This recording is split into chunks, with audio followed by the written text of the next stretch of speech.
आप देख रहे हैं अल्फा डिफेंस हिंदी में आपका स्वागत है। आज के इस वीडियो में हम लोग बात करने वाले हैं एक ऐसे एयरक्राफ्ट के बारे में जिसके बेसिस पर भारत को 5 प्लेटफॉर्म्स मिल सकते हैं। जी हाँ, यहाँ पर हम लोग बात करने वाले हैं एयरबस C295 के बारे में। साल 2021 में भारतीय वायुसेना ने इन एयरक्राफ्ट को लेकर एक ऑर्डर दिया था, जिसके तहत 56 यूनिट भारतीय वायुसेना इनको अक्वायर करेगी। इन 56 में से 16 एयरक्राफ्ट यानी कि 16 एयरक्राफ्ट फ्लाई अवे कंडीशन में आएंगे और इन एयरक्राफ्ट को इस समय स्पेन में असेंबल किया जा रहा है। अभी सोशल मीडिया में जो फोटोग्राफ दिख रही है वो बेसिकली इसके पहले यूनिट की है, जिसने आज स्पेन में अपनी पहली उड़ान भरी है। देखिए, ये कोई नया प्लेटफॉर्म नहीं है, इसको 1997 से बनाया जा रहा है और अभी तक लगभग 200 ऐसी यूनिट बनाई जा चुकी हैं।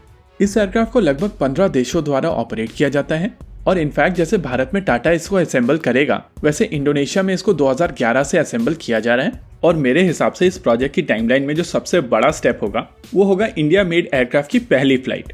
इसके अलावा हम लोगों को यहाँ पर यह भी देखना पड़ेगा कि जब टाटा की तरफ से इसकी असेंबली कंप्लीट कर ली जाएगी तो उनके पास क्या नई क्षमता आती है और क्या वो MTA प्रोग्राम में पार्टिसिपेट करेंगे। चांसेस हैं कि वो एयरबस के साथ में मिलकर A400M भारतीय वायुसेना को ऑफर कर सकते हैं।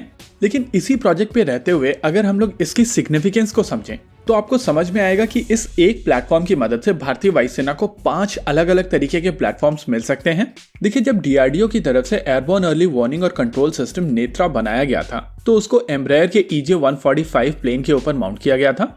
ये सिस्टम इतना शानदार था कि इसको लेकर कई कंट्रीज ने इंटरेस्ट भी दिखाया था और एक पॉइंट ऑफ टाइम पर भारत एक गल्फ कंट्री के साथ में काफी एडवांस स्टेजेस के नेगोशिएशन में जा चुका था।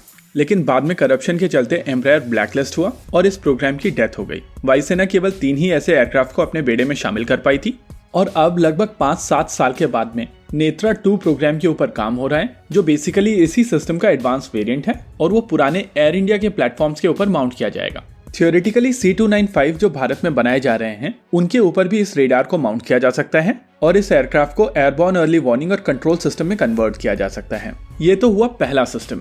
अगर दूसरे सिस्टम की बात की जाए तो वो और भी ज्यादा इंटरेस्टिंग है। आप सभी जानते हैं कि Bharat Boeing P-8I Neptune aircraft का प्रयोग करता है और जब भारत इस सिस्टम को अक्वायर करने की कोशिश कर रहा था तो इसके कंपटीशन में C295 बेस्ड सिस्टम भारतीय नौसेना को ऑफर किया गया था और अब DRDO की तरफ से इसी प्लेटफॉर्म के ऊपर अपने सेंसर्स ऑफर किए गए हैं। इन सेंसर्स की मदद से ये प्लेटफॉर्म मैरीटाइम सर्वेलेंस और रिकॉनेसेंस करने में सक्षम होगा, साथ ही साथ ये एंटी सबमरीन रोल भी कर सकेगा।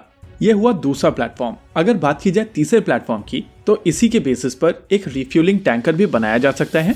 C295 के बेसिस पर ऑलरेडी रिफ्यूलिंग टैंकर बनाए गए हैं और इस समय वर्ल्ड में of the shelf commercially refuelling kit available हैं, जिनको काफी आसानी से इस एयरक्राफ्ट के साथ में इंटीग्रेट किया जा सकता है।